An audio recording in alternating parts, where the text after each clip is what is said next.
Assalamualaikum warahmatullahi wabarakatuh. Waalaikumsalam warahmatullahi wabarakatuh. Ya, kembali lagi bersama kami di STJ TV yang selalu mengedukasi dan menginspirasi. Baik, pada kesempatan kali ini kita akan membahas sebuah topik tentang kegawat daruratan di bidang urologi dengan judul priapismus. Tentunya kita akan membahas dengan ahlinya yaitu Profesor Dr. Sutoyo, dokter spesialis urologi konsultan. Assalamualaikum, Prof. Waalaikumsalam warahmatullahi wabarakatuh. Oke, salam sehat, Prof. Sehat nggak, Prof? Alhamdulillah sehat walafiat. Ya, seperti yang tadi sudah kita katakan di awal, Prof. Pada perjumpaan kali ini kita akan membahas sebuah topik tentang kegawat daruratan urologi dengan judul priapismus. Mungkin bisa dijelaskan terlebih dahulu, Prof, secara definisi dan pengertian kata sebetulnya priapismus itu apa, Prof? Ya, jadi terima kasih pertanyaannya.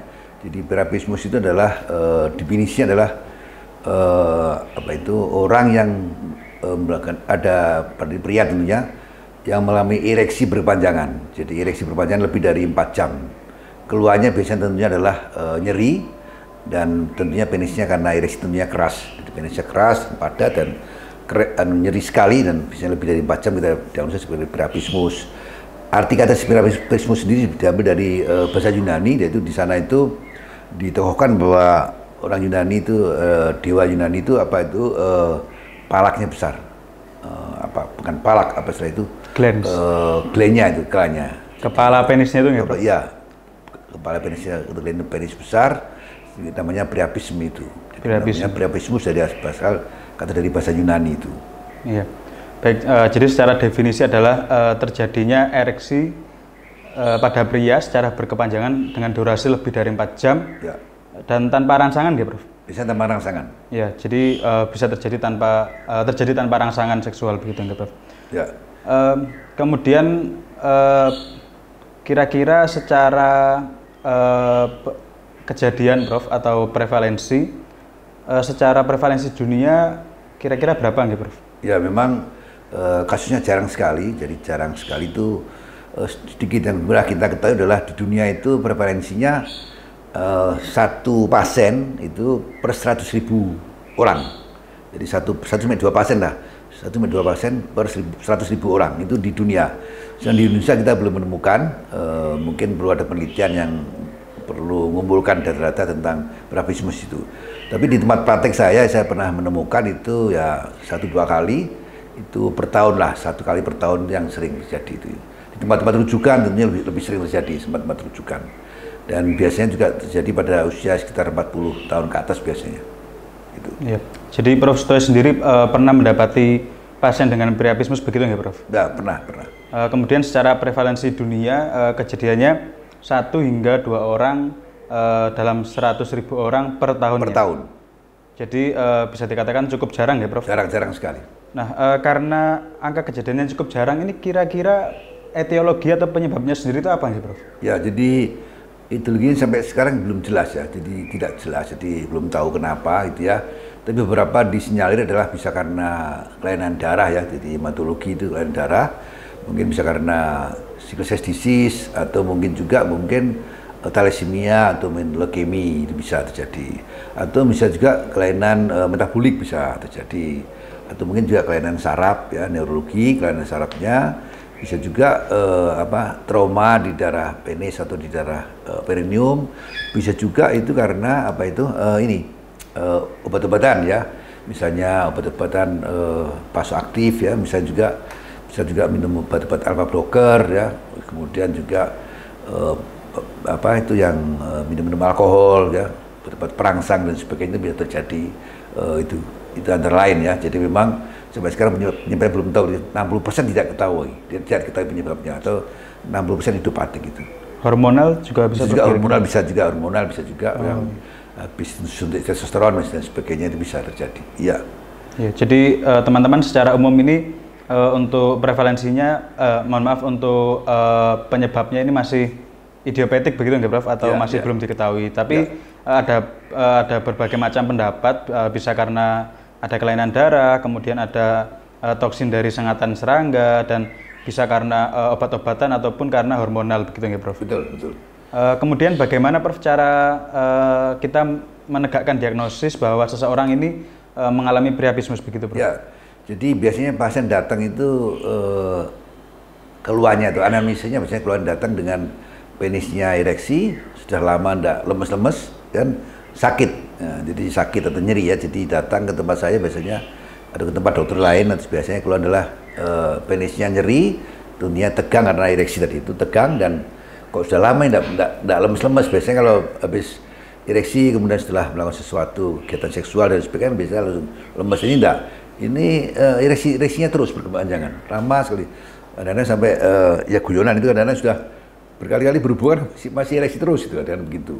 Jadi artinya tidak lemes-lemes, jadi lebih dari 4 jam gitu. Itu dari anamnesa tadi ya, pemeriksaan fisik kita lihat tentunya penisnya tegang dan keras ya, keras, dan biasanya kalau penis tegang kan tentunya hangat itu. Kemudian kita lihat juga dari selain itu kalau kita diperlukan lagi mungkin perlu di pemeriksaan darah perlu juga. Ya bisa kita lihat blood gas-nya, kemudian kita lihat juga tentang apa itu USG, Doppler misalnya, bagaimana suara arteri, suara venanya, ya kemudian juga kita lihat dengan misalnya dengan cavernosografi atau bisa juga dengan arterografi, itu kalau diperlukan. Tapi sebenarnya dengan pemeriksaan fisik aja dengan anamnesa segera bisa ketahui dengan diagnosa dengan tadi itu priapismus itu bisa ketahui tanpa pemeriksaan yang lain-lain, karena tentunya tidak semua ada ya sarana untuk arteriografi, untuk cavernosografi tidak semua ada. Jadi dengan anamnesa dan pemeriksaan fisik itu dan tadi anamnesa dengan lamanya tadi kira sudah bisa didiagnosa bahwa ini adalah priapismus. Ya, jadi untuk teman-teman ini kemudian jangan senang terlebih dahulu gitu ya apabila mengalami ereksi yang sampai berjam-jam atau bahkan lebih dari 4 jam.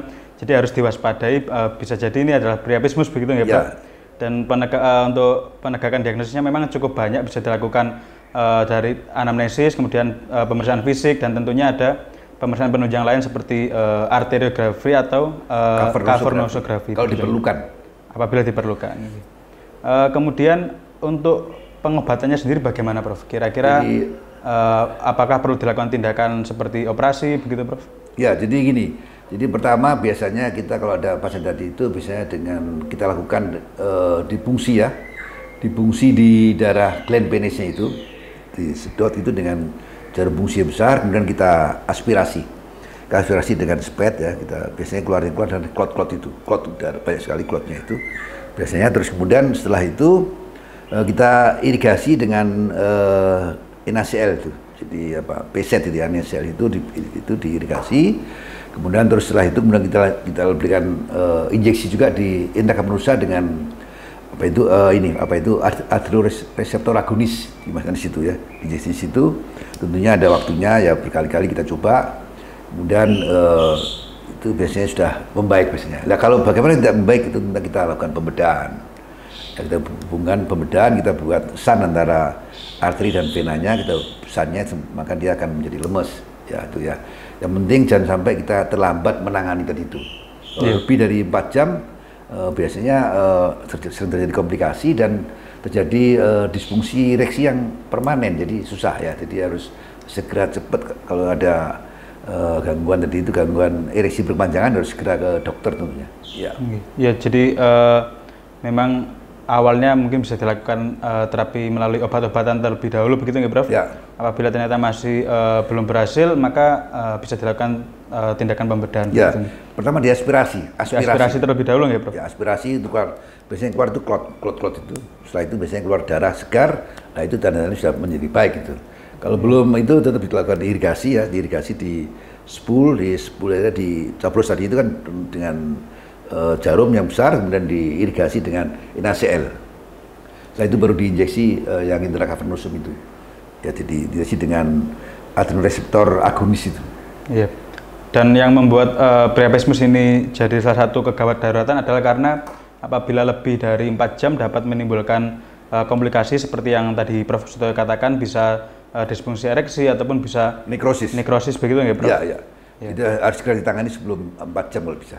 Jadi memang harus segera karena memang komplikasinya cukup luar biasa begitu nggak Prof? Ya. Kemudian untuk pasien-pasien yang mengalami priapismus sendiri, kira-kira edukasinya apa Prof?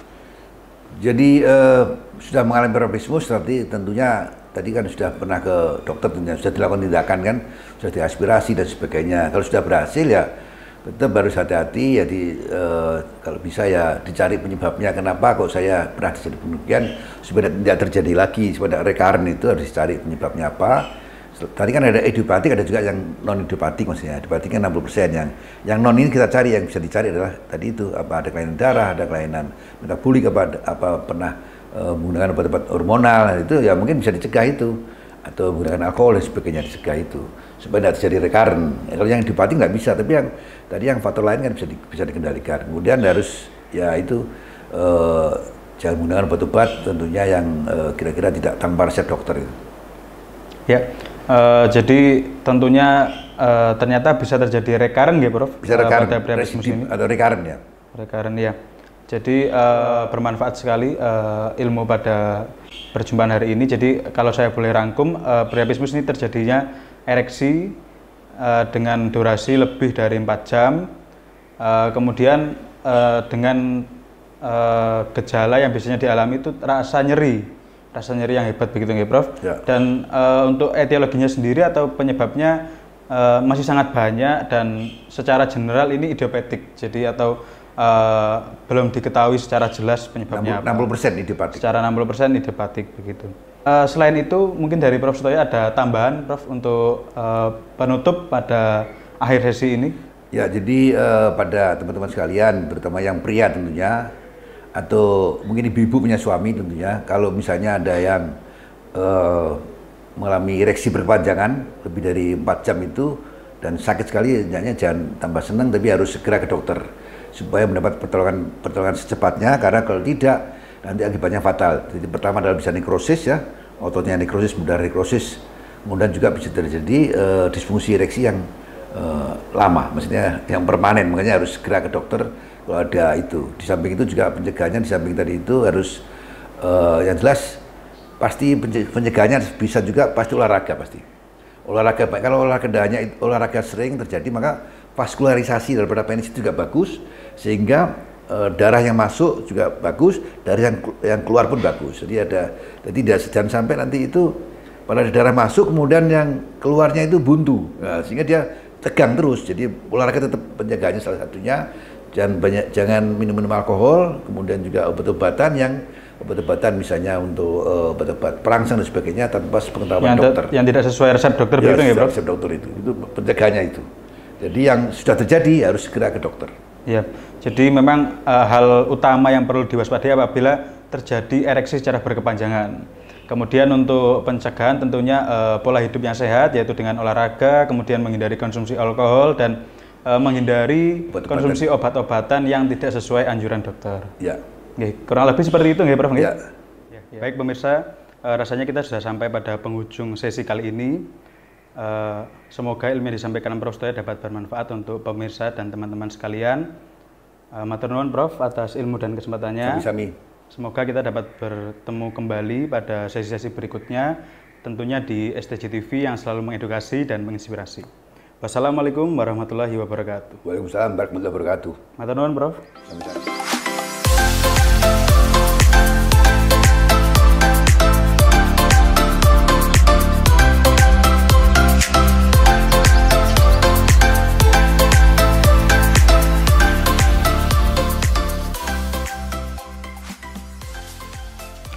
Bersama STJ, kita semua sehat dan cerdas.